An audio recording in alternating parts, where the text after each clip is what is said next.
Oh boy. Goddamn. Oh man, we look good. Should I talk? Hello, good evening, everybody. You are here to watch Oh boy. Here it goes. All right, so John, if you'd like to open the show and go over the topics that we plan on talking about today.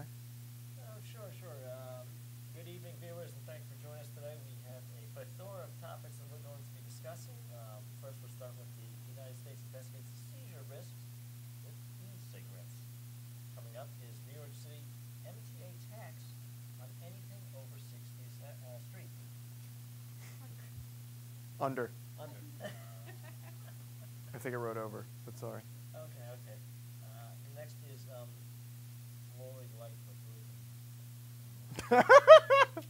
A black lesbian.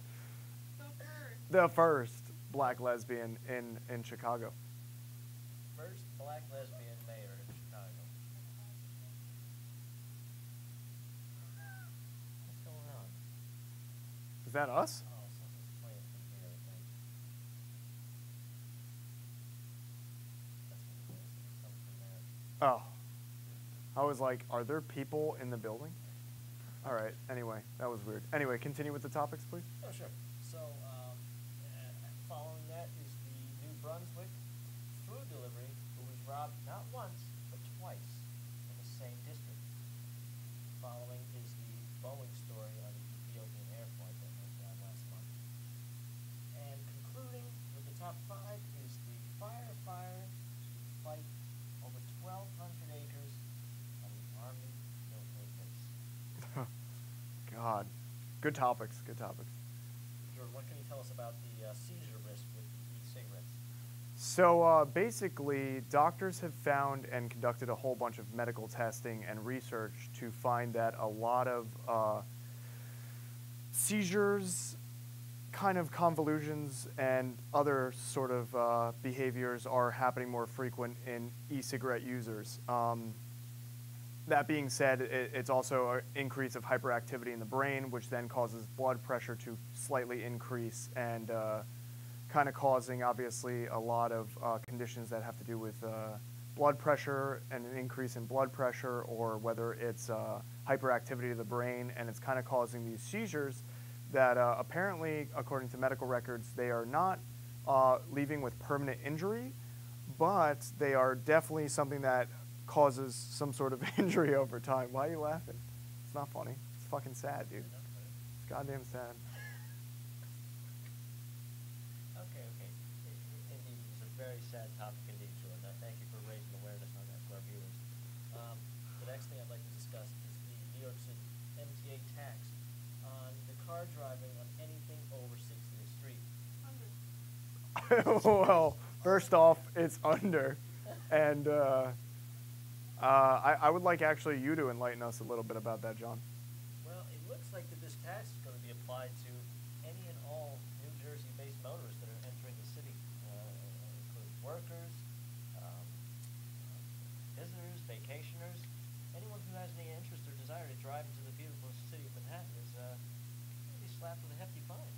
Not to mention the tolls coming from New Jersey now that they want to raise the Verrazano Bridge, actually, which is kind of crazy. Yeah, that's bizarre. Yeah, so that on top of that is it's a huge toll to get into the city. That's crazy. That's crazy. That is insane. Just to drive into the city. So like now if you want to commute, and now if you're looking for a job, obviously living in New Jersey, and you're trying to commute in because that's the fastest way of driving, now you're looking at obviously spending a ton of money just to get into the city, just for a job. That's insane. Why are you laughing? No one's watching us, right?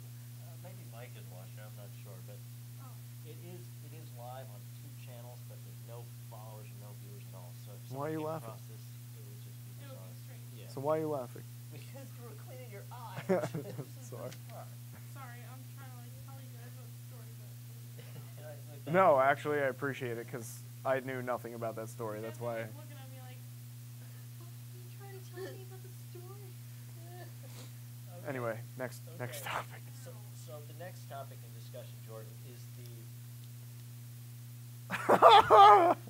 The black lesbian. But Yeah. I don't care. Lesbian. I'm so sorry.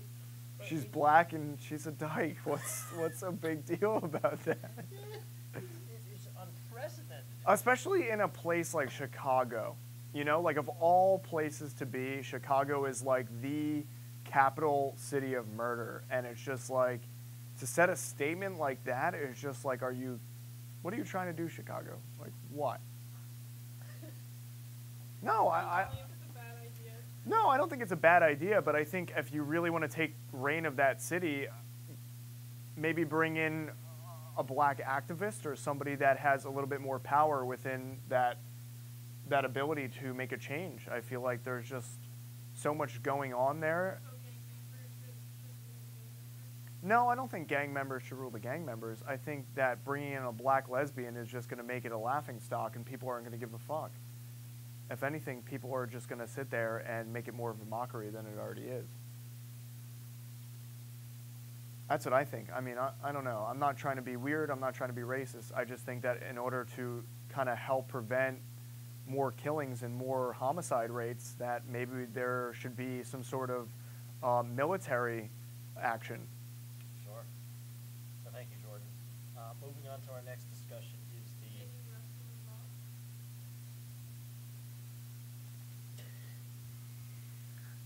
Gotta bring the military in there. What else are you going to do? Give them more guns? Give him something. They have. Moving on, Jordan. Discussing now the New Brunswick food delivery driver who was robbed twice in 1 month, on March 11th and March 16th. You would think after the first time he would take a different route there. No, but that's crazy. I mean, clearly it's got to be some sort of inside thing, I would think, because if somebody obviously knew that the food was getting delivered there, I don't think it's by chance that they get robbed in the same place on the same route twice. I mean, that seems like that's an insider that knew that people are getting this food delivery truck to them, and it just happened to be that they get it delivered once a week, and somebody figured it out. I mean, I don't know. Maybe that's just a coincidence, but that seems way too fishy to me for somebody to get robbed twice on the same route. I mean, unless, you know. I mean, even for the employer step in and say, hey, stop working this route, take a few days. This happened within a week. Not even. This was within 5 days from the first attack. Yeah. The employer definitely did not step up to the plate, did not address the issue properly, and continued to put this person at risk. So I believe the employer's at fault in this one. Oh, yeah. No, definitely. For sure. Okay, now moving on to the Boeing flight that went down from Ethiopian Airlines. Really tragic discussion. And so where are we with that? Basically, right now, protocol of Boeing is that when the plane is going down, which happens to be nose down and nose diving down, they say to turn off the anti-braking system, is apparently what I just read. And these pilots decided to plug the system back in, so I'm not sure if that has a lot to do with it, or, you know, maybe the software was a huge issue, because I remember saying, or hearing rather, that during takeoff, they had a lot of malfunctions that was never really seen before in any flight. But, I mean, I don't want to open this to a whole nother discussion. I feel like this should be something that we should have somebody call in about, but I find it a little sketchy myself that happened, and within a week, Facebook and Instagram went down, and they had technical issues. What, are you going to blow your fucking nose at a time like this? Jesus Christ. I'm sorry. Fucking amateur hour. All right, but no, seriously, I find it a little weird that Facebook and Instagram went down from the network, and they had network failure around the same time. I don't know. Maybe I'm a huge conspiracy theorist, which I am, but I definitely think that was a little weird. As far as we know, for Boeing, they had a lot of malfunctions, and they're trying to work out their software issues going forward with flying. Yes, indeed. There's definitely a lot of work to be done and a lot of issues that need to be addressed going forward. The one thing I do want to address before we leave, I remember reading a statistic right after it happened that it was like a 1.7% chance of a plane going down out of all the Boeings that have ever flown. and with crashes, the percentage and conversion rate was 1.7 amount of times that a Boeing, that particular plane has crashed. So I mean, in all, obviously it's a huge tragedy, and I feel so bad for everybody involved. Actually, there was one of the people that were on board the plane was from New Jersey. He was a New Jersey resident. But that being said, I mean, the percentage is very, very low, considering the amount of crashes that they've had. Indeed. Indeed, Jordan. Now this comes to our last top five of the day. The firefighters that I'm not sure, are they still fighting the fire down in the Ocean County, Burlington County District? So what I read from the article, they've pretty much contained it as much as possible. Obviously, there's some embering still going on, but it's not as powerful and as strong as it was. Today was an exceptionally breezy day. There was a lot of wind, so obviously a natural disaster like a fire is just going to make a situation like that worse. And not only that, but it's on a military base, which is a scary, scary thing, especially with all the personnel that we have down there, the explosives, the arsenals. That's frightening. That's like Picatinny Arsenal catching on fire, There's so much military equipment and ammunition, weapons, and who knows what's there, So that's frightening. Sure. Well, all we can do is applaud the efforts of the fire departments there for their practices and methods of addressing the fire and containing it and controlling it. Right, So, yeah. we salute our hats off to them. Thank them for their bravery. Yeah, and their service, yeah, of course. So moving on to our main story for the day is the discussion of stress. Jordan and I actually just saw a great film last week. It's called The Stressed. It was created by Gary Pastor. He's actually a New Jersey resident, born and raised. He produced this incredible piece. Yeah, it was really, really moving. One thing that I do have to say that my girlfriend and I kind of concluded that it kind of more pertained to an older demographic, more so than a younger, in the sense where it kind of really touched basis on more like what you do with stress when you're working at an older age and how you deal with it and how you find your zen. But there wasn't really an issue or a discussion, rather, talked about how you deal with stress in a current job situation, like constantly looking to move forward and progress within a job and job growth. And there was no really, alleviation of that sort of stress in life, and also monetary value within your job or within your life that you have going on. You constantly seek this idea that was reinforced in your head as a child that you have to go to school, you have to get a good job, you have to make money. That's the only way you really survive in life. And you're constantly up that financial ladder, but there was no way to really,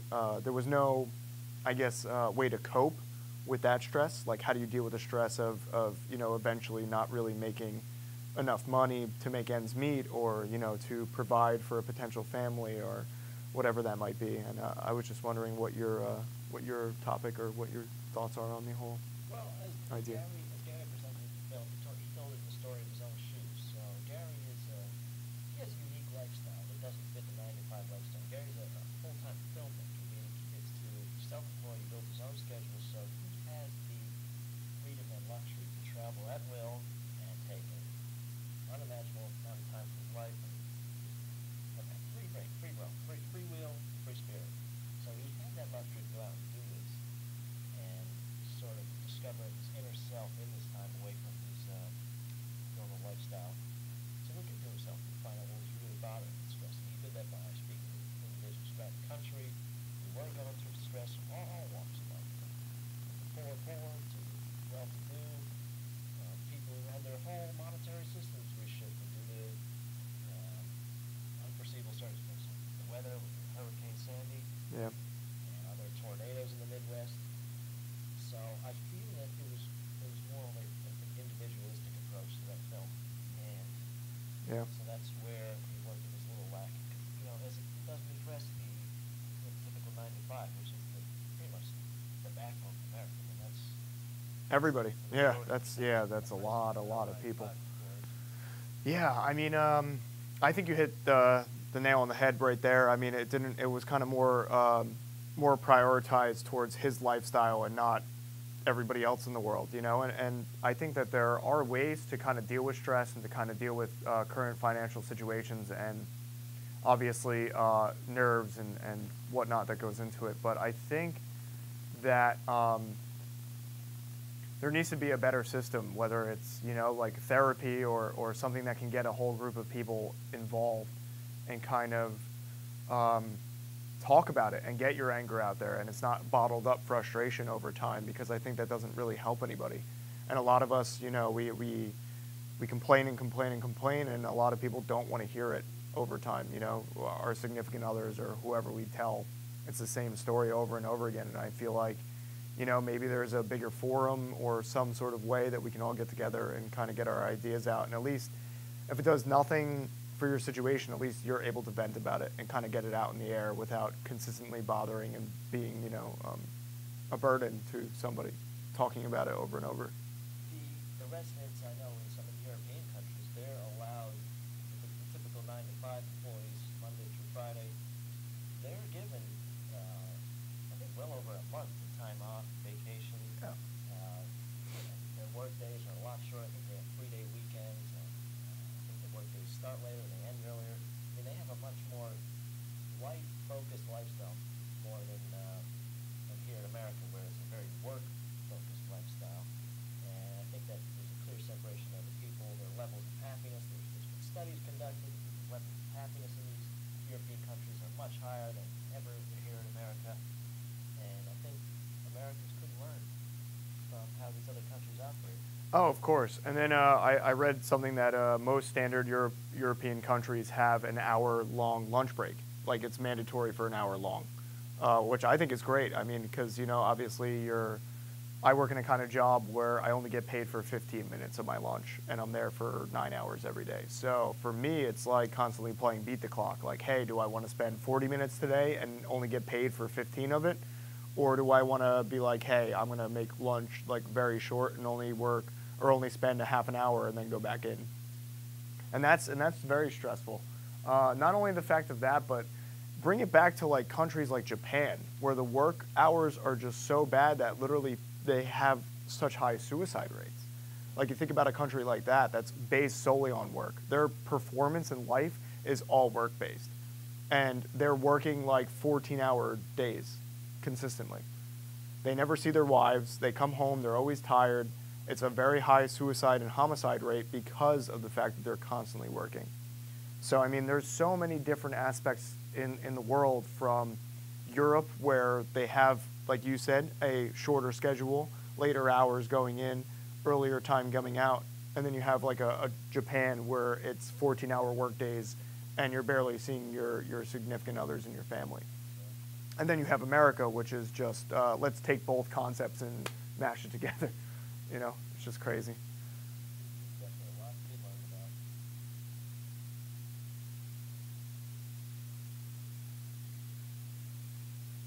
So how would you like to end this show? Well, What are your thoughts? What are your ideas? What do you think, Mike? How do we end it? I don't know if Mike's watching. I just got a Twitter notification that someone might be watching. So I think it might be time to end the show. Oh my God. Well, it was fun. Thank you so much for the mock. We now know how to kind of conduct ourselves during this. We will not talk about any black lesbian representatives. and yeah. Well, thank you so much for viewing. Thank you. Good night. Have a great night.